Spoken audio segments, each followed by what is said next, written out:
So right now I'm in a hotel room in Dallas, Texas, which um, I didn't really tell anybody I was going here, like except a couple people in case I died or something like that. But I'm coming down here because I get to go to Computer Reset, which is a big computer warehouse full of old computer parts. Just look up on YouTube LGR Computer Reset, and he has a great video on there what this place is all about. And they've done so much work since then because it looked before like it was honestly dangerous to go in this place. But they've had some volunteers who have been out working. I mean, it's been over a year since I heard about it. I think it was a year ago in April or May, something like that, that I first learned about this place. And they tried to open it up to the public, but then they wanted to get it cleaned up after all the attention that it got. And then they wanted to start having people come in, but then COVID hit, and so now finally they were able to get some people into the building, and we have a small group of us. Like this place is really like it's a warehouse. It is huge, just jam packed full of old computers and stuff that goes back to the 80s. And so I'm interested in some of that stuff. I'm hoping to find some cool stuff from the 90s too, and maybe even early 2000s. So I'm looking not for anything like super specific, just stuff that jumps out at me. Maybe some Packard Bell stuff or some Gateway stuff, obviously. I got a friend of mine who wants like a ThinkPad and maybe some like rack storage solution stuff, things like that. And I have no idea what I'm going to find. There's no, like, if you talk to the people who run it, there's way too much to even go through and catalog and inventory. So all I really know is what I've seen in pictures, and what you see in pictures is just like the first layer of stuff. So I'm excited to just go see. I know there's going to be cool stuff in there, and I'm going to pick up probably way too much, but it should be a lot of fun. So I want to get some sleep because it was a 8 hour drive to get down here. It's almost midnight now. And I get in at 9 o'clock tomorrow morning, so I'm going to catch some Z's. And yeah, uh, hopefully I can report back and let you know how it goes. So right now I'm somewhere north of Oklahoma City, a little over halfway home. And so I went down to Dallas to Computer Reset, and it was fantastic. It is really total for me, for a guy like me, totally worth the drive and worth going down and taking the time. I mean, I took off yesterday, Friday, at about 3 o'clock, and I didn't get to my hotel room until 11:30. I mean, that's quite the drive. I'm probably not going to get home. Let's see, right now it's 4 o'clock, and I've got at least another 3 hours to go before I get home. So it's a lot of driving, that's for sure. But Computer Reset, just a little bit more detail on what it is. There's a gentleman who lived in Texas who also had this warehouse slash computer business where he repaired computers, I believe, and he also just stockpiled a bunch of stuff. When businesses were upgrading equipment, you could go and you could buy their old equipment, just like pallets of it and pallets of it. And that's what he would do. He'd buy that stuff with the intention to resell it, and I'm sure he resold a good amount of it, but there is so much stuff in there. So much. And I was in there for 2 hours. We got from 9 until 11, and I would go into a room, and I'd spend 20 minutes in one room just looking through stuff, and then all of a sudden I'd go back and a different room and a different room, and then I'd go back in the warehouse, and I'm like, well, let's go back in there and see what I can find. I'd find stuff that I didn't even see the first time. So cool. So much fun to go around. A great group of people that are helping to do this. This is a place that easily could have got sold off to somebody, and they just would have scrapped everything. And I can't convey the volume of stuff. So there's a Facebook group, which is one of the few things I'm on Facebook for, is is this Computer Reset Warehouse liquidation Facebook group. So if you're interested in this kind of stuff, you can look that up. And it almost gets to be cliche when people are like, you don't understand how much stuff is there. And so I was expecting a lot, but to describe to somebody how much stuff is there it's incredible. Like, I couldn't have. This guy brought a U-Haul van, and there's no way that entire U-Haul van would have even made a dent, even a noticeable dent in the amount of just sheer stuff that is in there. Now, a lot of the stuff, I wish I was a little bit more knowledgeable, because there's a room that was just full of motherboards, 286, 386, different sockets and stuff like that. And I can't just off the top of my head rattle off what types of CPUs go in what socket or what kind of RAM it takes. And that's one of those things where guys like that really have an advantage. They're like, oh, this is a such and such and such. Another thing is that most of the rare stuff is gone. I'm sure there's still a few things that they're uncovering in there from time to time, but by and large, if you're going and looking for anything super rare or valuable, it's not going to be in there. And that's fine, because I wasn't looking for any of that type of stuff. I just kind of want to I like to have just little different mile markers along the way of things that are kind of interesting, whether they're this is a perfect example of this time period, or this is kind of a weird example of this time period. That's really cool. So as far as the stuff that I got a lot of stuff. I mean, that's I don't know if you can see, I got a lot of software. They had some box software, and not games and stuff, and that's fine, because I really I think productivity software and things like that is really cool. From back in the day, the stuff that people used to get work done, and it's fun to sit and play with some of that stuff. And so I'm excited to just look through even the documentation of some of these things. So that is going to be cool. I got a few towers. I got a Micron tower with a Pentium 1. I got a Pentium 2 Dell Optiplex. I think it's a Pentium 2. I can't remember which ones are which. I got an IBM Net Vista machine. And what else? Man, I don't know. I just was grabbing stuff. It's I don't even remember everything that I got, because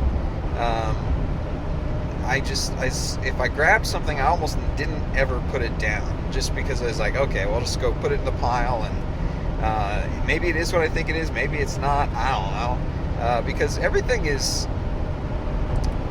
the prices were very reasonable, and so I was just I'll just put it on there, and because I had a budget, and I just thought, if my eyes are a little bit bigger than my budget, then I'll just say, hey, I apologize, I can't afford it, can I put it back?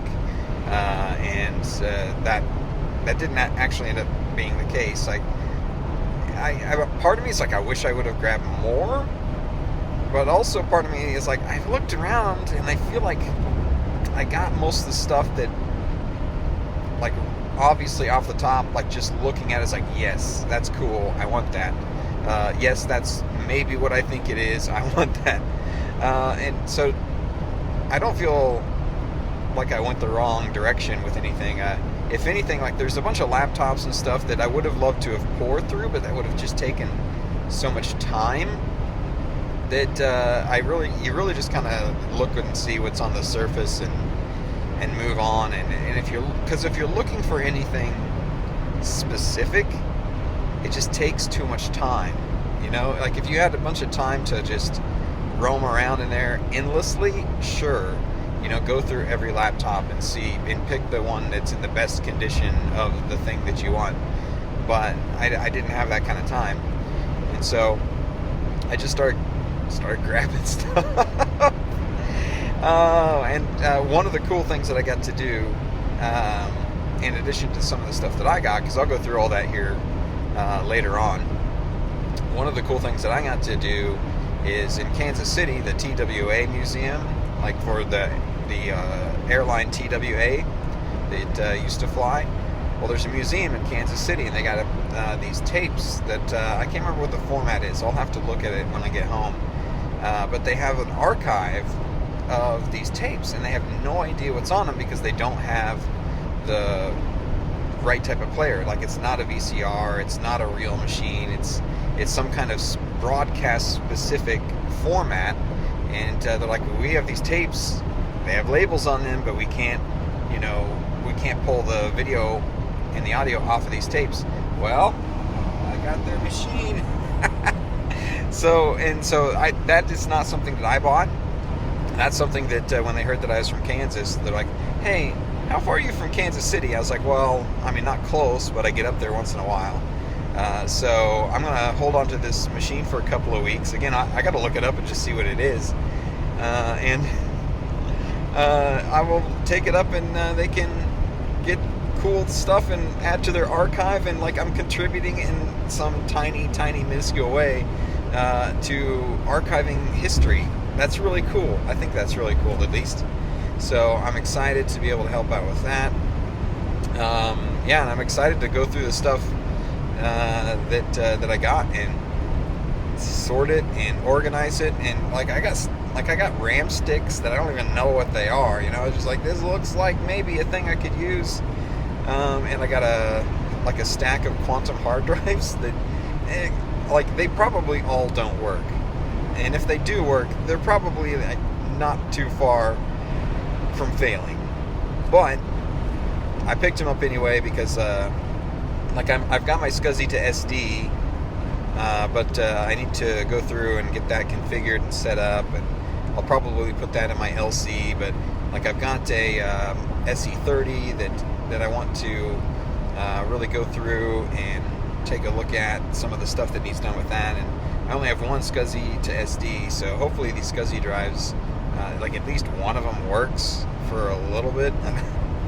We'll see. From when I opened up the other drive, it was pretty obvious, like, that just the rubber inside is degrading, and so if that one's doing it, they're all doing it. And, it's just a matter of time before they all fail. But no, it was a heck of an experience.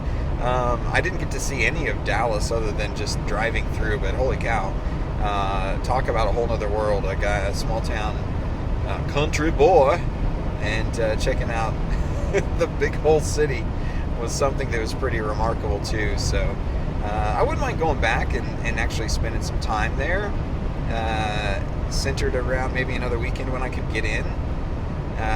It's just such a long drive. Like, it'd be great to be able to fly down and ship stuff back, but that would be prohibitively expensive as well. So I don't know, we'll see. And hopefully we can just sort through this stuff that I got, and see what works and what doesn't. I imagine none of it works, but I also didn't pay too much either. So if nothing else, the experience was worth it. So hopefully here pretty quick in the next segment here, we'll at least sort through the stuff, and I can try to explain a little bit of what I picked up. All right, here it is. I've got it all unloaded. I've got all of it kind of sorted out, and so here's the haul.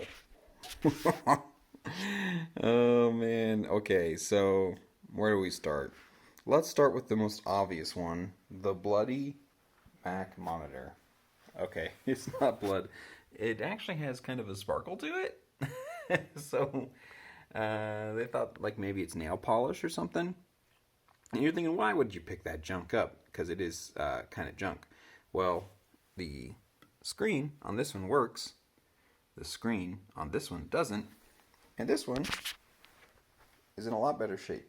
So hopefully I can take the guts from that and put it in that and have a pretty decent monitor for an LC that I don't have, but I would like to get someday. So yeah, that's my problem. Like, I pick up stuff and I'm like, I don't have one of those, but someday I might, and I would want this to go with it, so I'll get that.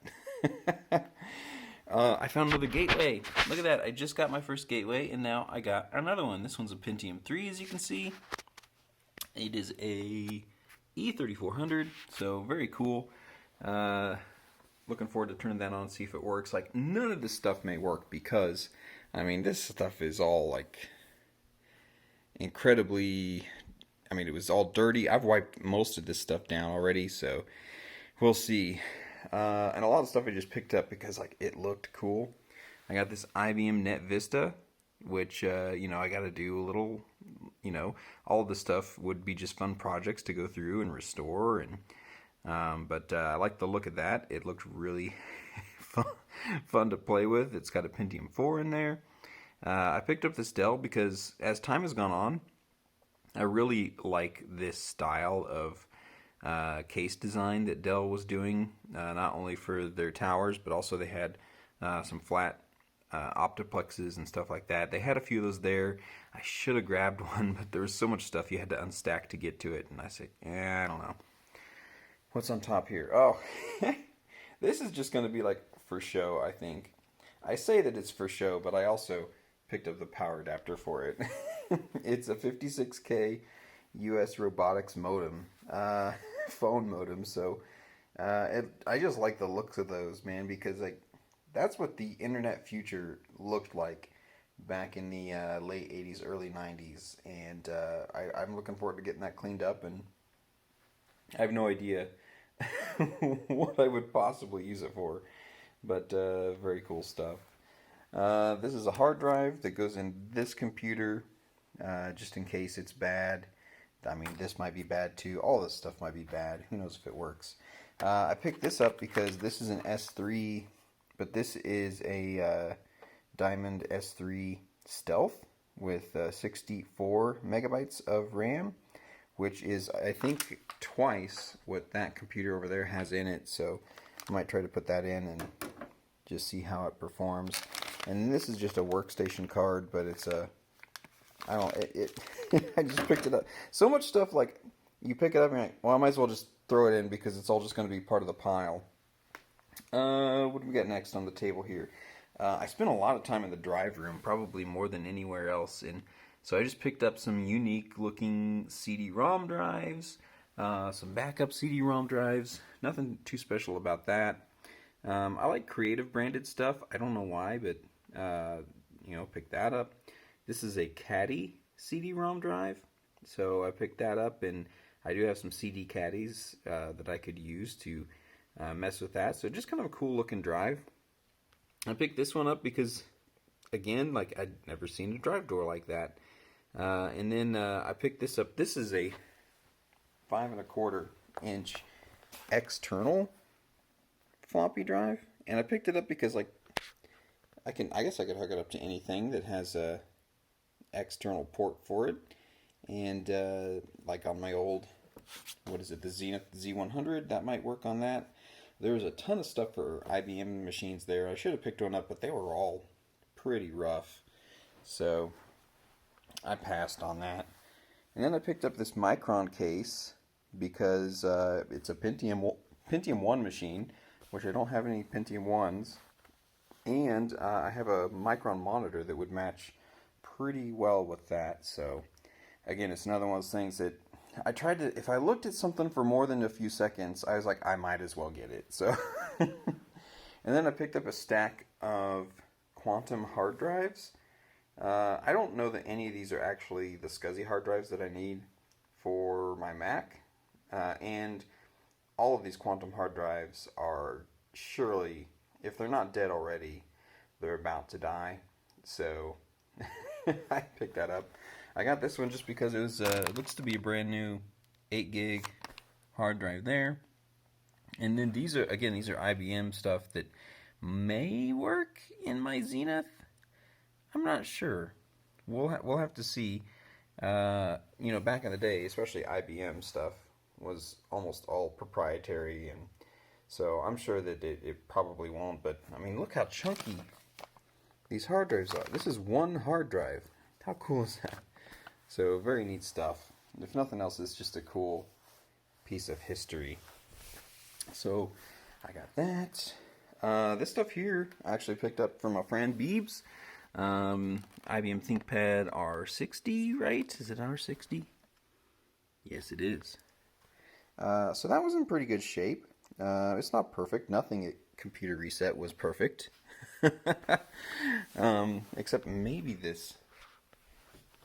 Except maybe this Dell case. That is in pretty good shape. That's why I grabbed that. And then this ThinkPad here. He's like, hey, keep an eye out for ThinkPads. I picked this up, and then when I got home, I realized the screen is just trashed, completely trashed. But it might be one of those things where eBay or something, you can find a broken one pretty cheap and swap the screen out. Not too hard. So he's going to take that. Otherwise, it's in fairly decent shape. It's got a little crack down here, but again, if you can find another parts machine, put two together, make one, and then some external. Obviously, this is not going to go with that one there, but just external bay that you can swap stuff out, and pretty cool. I forgot about the Intel Centrino processors. They did that for a while, I think, on some of their mobile processors, right? That was the mobile ones. So pretty cool. Love that rainbow design that IBM used on those ThinkPads. Alright, I'm just like going through this stuff real quick because if I take too long, this is going to be the longest video ever. Picked up a bunch of cables, especially like parallel cables and SCSI cables, because I just don't have that kind of stuff. So, parallel cables, going from that to that. Parallel cables, like this is just a pass-through cable here. Ribbon cables. This one has a 232 to the DB25s on the end. I don't even know how that one works or what I would use it for. Here's a parallel cable that's in the box. Here's a SCSI interface kit. Here's another SCSI card. And this, okay, I do want to take this because I haven't even pulled this out of the box yet, so let's do it. This is labeled processor board. Now, my Zenith, for instance, super old.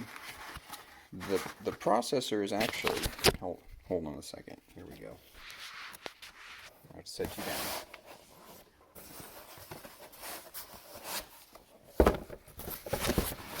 So the processor is actually on a whole board. Wow, look at that. Will that work in my Zenith? I have no idea. That's probably some... I have no idea, but that's cool. You've got slots for your RAM here. Cumulus 486 ISA board. No, that's definitely not going to work in the Zenith, but I'm sure it'll work for something. Because how cool is that? There's the 486 on the back there. So I'm guessing you would stick this into a machine of the day if you wanted to upgrade that to a 46. I don't know, man. Some of the stuff I'm just going to have to do some research on and see what it is. This is a Ditto drive. One thing I wanted to try to find was some zip drives, which there I didn't see any there. Those must have got cleaned out, but I did see this Ditto drive in the box. Again, no idea if it works. It didn't have any Ditto tapes. But I picked it up anyway because these iOmega case designs are so cool. So I grabbed that. And then I also grabbed a Zip 750 megabyte disk. Again, I don't have a zip drive, but I'd never seen the 750. So I picked it up. Heck, why not? This one here, this is a Dell memory board. And so I picked this up because I have a Dell PowerEdge server, and I think it will take this ECC RAM, but I will have to look and check. It may or may not fit, I don't know, but it was loaded up with RAM, so I was like, sure, let's take it. And then I picked up a bunch of mice. I like these Apple mice. They just need cleaned up a little bit. They're pretty dirty. And then anything else that kind of looked interesting. There's this Sony Vaio mouse here that, needs a little TLC in the RetroBrite department. This is going to go perfect with that NetVista, except that it'd be nice if it had a scroll wheel or a middle button. Picked up another IBM mouse. I looked at this as I was pulling it out of the truck. I was like, why did I get this? It's kind of like scratched up and beat up, but yeah, I'll clean it up and it'll be fine. Another Apple mouse. And then I picked this up. This is just a generic, no name 3-button mouse, but it was brand new, so I was like, sure, why not? And then they had a whole bunch of RAM. Man. So this is, right here, this is all Apple RAM. And so I think my LC that I have now is maxed out. Well, it's a Performa, but they're the same thing. And then this kind of RAM here, I don't even know what kind of RAM that is, so I just grabbed it. Again, I knew I didn't have anything like this, so I knew that, well, it might be something I someday will need. So I'll figure out what it is, label it, and go on. These are, they're called hard cards, and I'm not too familiar with them, other than they're not too reliable from what I know. But I picked some up just in case, because again, this is stuff that might work in that.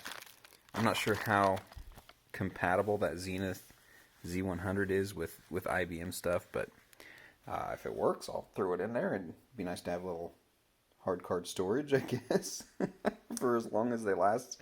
Apparently these fail almost guaranteed, so they're like, yeah, they're probably all dead, but yeah, whatever.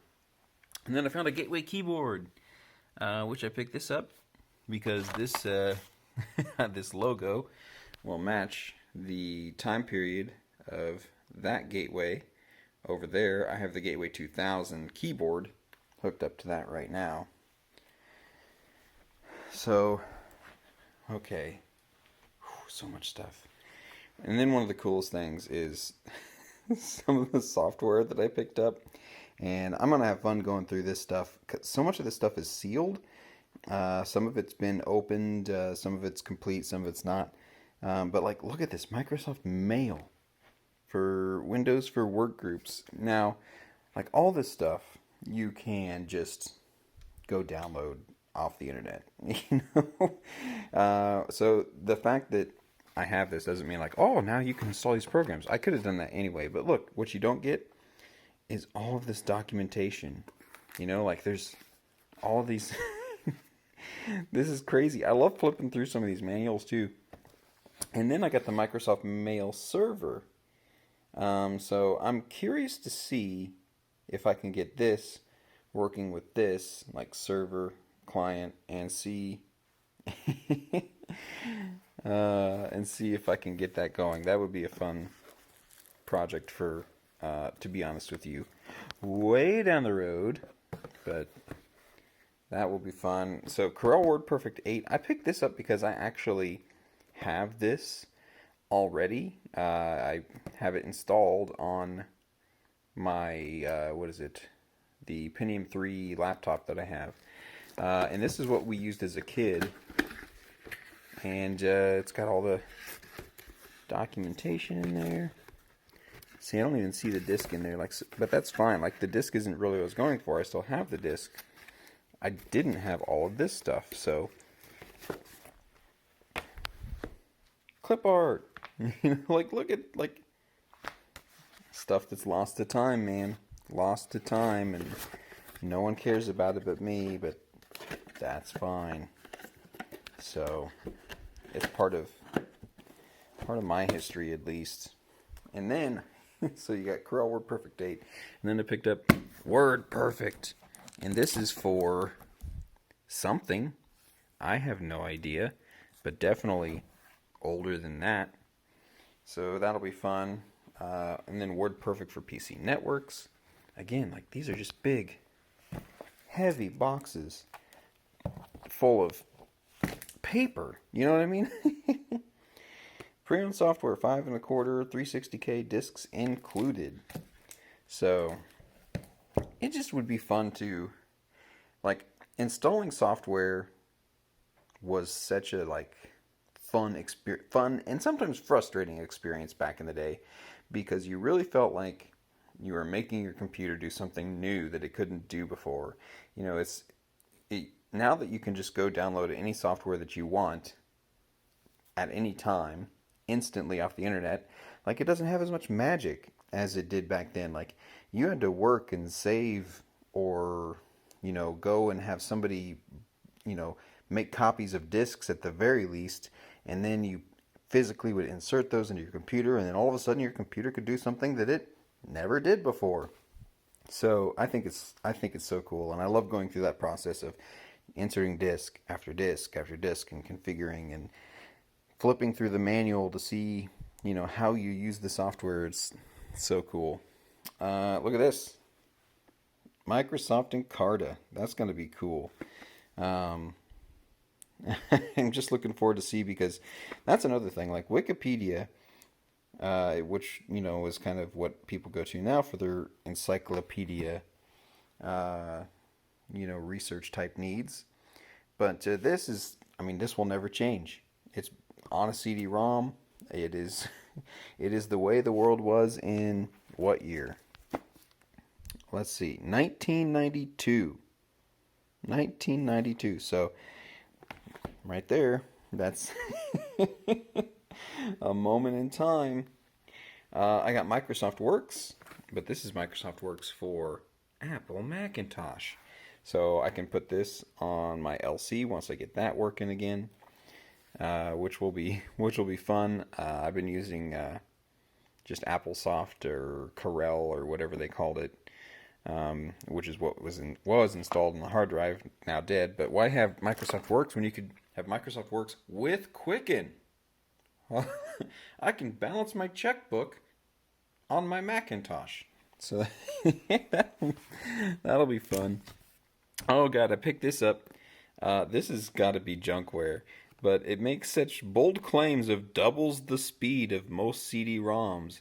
Like, I would love to see what this possibly could be doing. 12x speed or faster. Let's see, is that faster than any of the CD-ROMs that I've got here? 8x. 8x. That might be faster. So I'll have to see what junk that is. It's a super light box too. Lotus 123. I picked that up. Man, I don't know. Like, I love like office software and productivity software. Complete internet solution inside Netscape Navigator, Microsoft Internet Explorer, free connect time, email, and more. So this is for Windows 95 NT. But look at that. Like, they were proud of their stuff. A lot of these companies were back then. And it wasn't cheap either. So I got that. I bought all those double density discs, but it's like, you can't have too many. Those were new in the box, and man, they had a ton of those there. Should have got more. Didn't. And then I picked a couple of these up. I have a bunch of these, but I don't have any like sealed. Just Windows XP. These are OEM distributions for a new Dell. Windows 98. Then I noticed that the disc was gone, but that's fine. I've got a Windows 98, but I don't think I have the book there. Don't look at my product key. Don't steal my Windows 98. Windows NT Workstation. This I don't have, so I'm glad that has the CD. Very cool. And then, see, this is great here. I want to pick this up. MS-DOS 6. So when we had our 286, our very first, it wasn't even like a real computer. It was super outdated when we got it, because we got that 286 in the early 90s.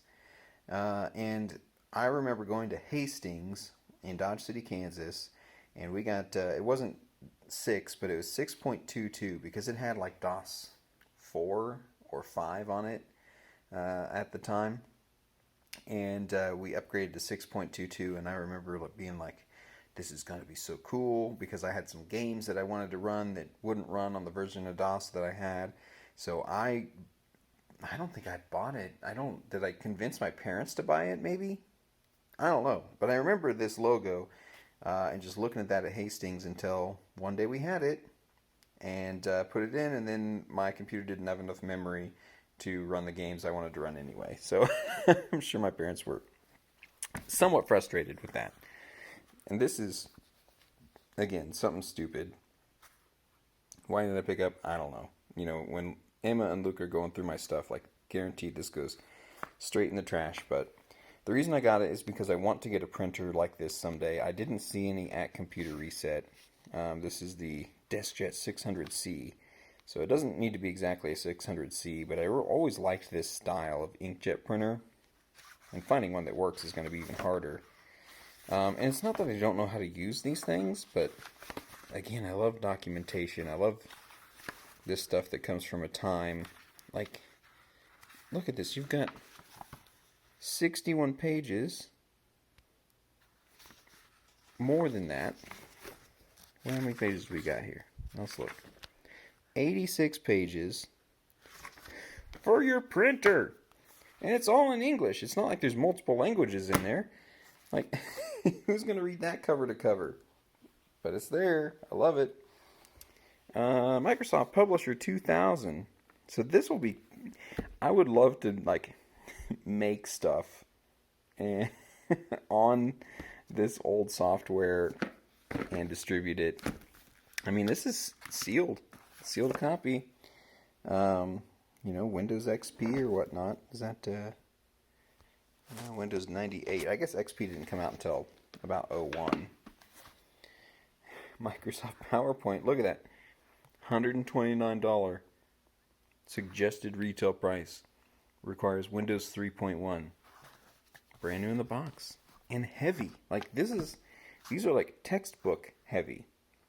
So, very cool to have that. And I got some... One of the volunteers there is like, hey, you want some printer paper? Sure. I don't have any of that stuff. Here's DOS 5. This is cool. IBM DOS 5. And this is the same version of DOS. I think it's MS-DOS that I have on my Zenith Z100. But I picked this up because, again, you know, it's not perfect condition, but it's sealed in the box and full of instruction manuals. Why did I get Quicken? I don't know why I got Quicken. Other than I remember seeing these all the time, especially around tax season. You know, you'd see this stuff, and I don't know if, I think, like, did they do the TurboTax thing too? Like, they've got awards. What's the date on this one? Hard to say.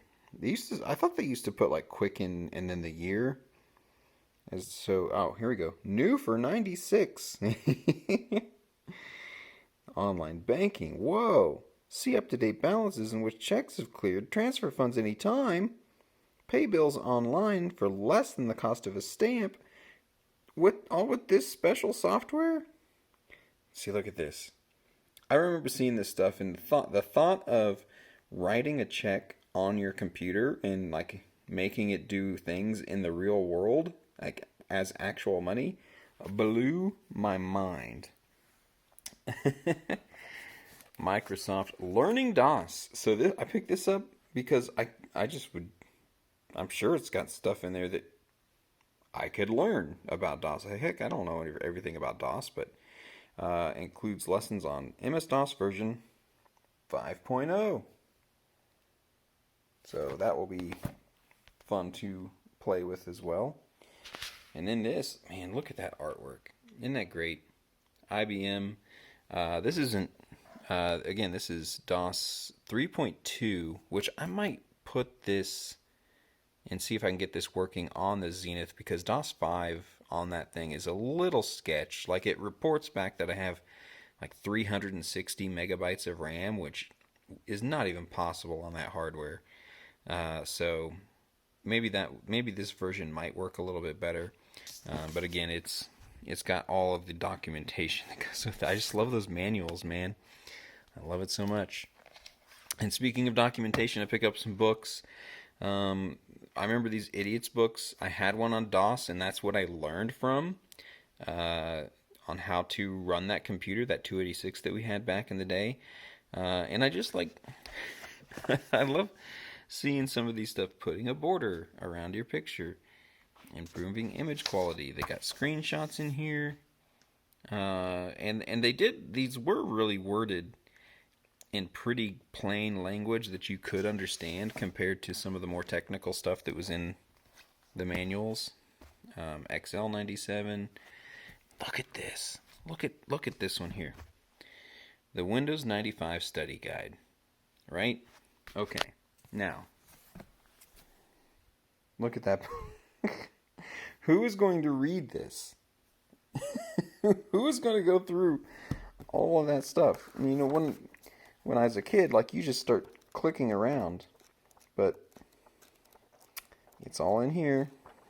Everything you'd ever want to know. And, it's got the CD that comes with it. And so, but you got to remember, like, back in this time, not everybody had a computer. Not everybody was familiar with them. And they were scary things.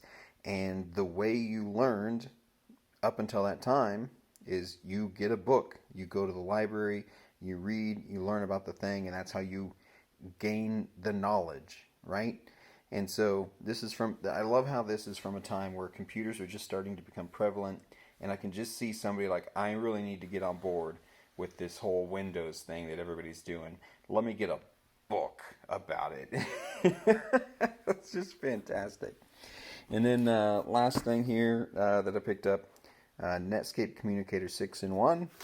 Boom, more information. How to click on links. What are certificates? Searching Gopher Space. Wow, that is cool. So, locating a file on the web. Just to think, like, the way that's worded, right? Like, that's just a question that you would never ask today. Like, hey, how can I locate a file on the web? Okay, I take that back. I work with some people maybe that would ask that question. But I love it. It's such a moment in time. All this stuff really is. And again, I don't know if any of it works, but it was such a fun trip to go down to Dallas and to go to Computer Reset and just see all that stuff that is in there. And man, if I got the chance to go back, I would. It's such a long trip, though, and knowing that everything that you pick up could be a crapshoot, like none of this stuff could work. I mean, the books work for sure, but it's just such a crapshoot, and it's fun to look around. It's fun to see just all that stuff that used to be worth thousands and thousands and thousands of dollars. You know what I paid for all this? What do you think? I paid $125. Is that too much? I don't know. Like, if it works, it's not. And that keyboard there's worth $20. These towers are worth $25 each, whether they work or not. So, I don't know. I think it's fair, if nothing else. Yeah, I had a good time. More than anything, I had a good time. So, yeah. Thanks for watching this far. You're crazy. Not as crazy as I am for driving 900 miles in 2 days, but it's been a lot of fun. So thanks for watching, and we'll catch you next time.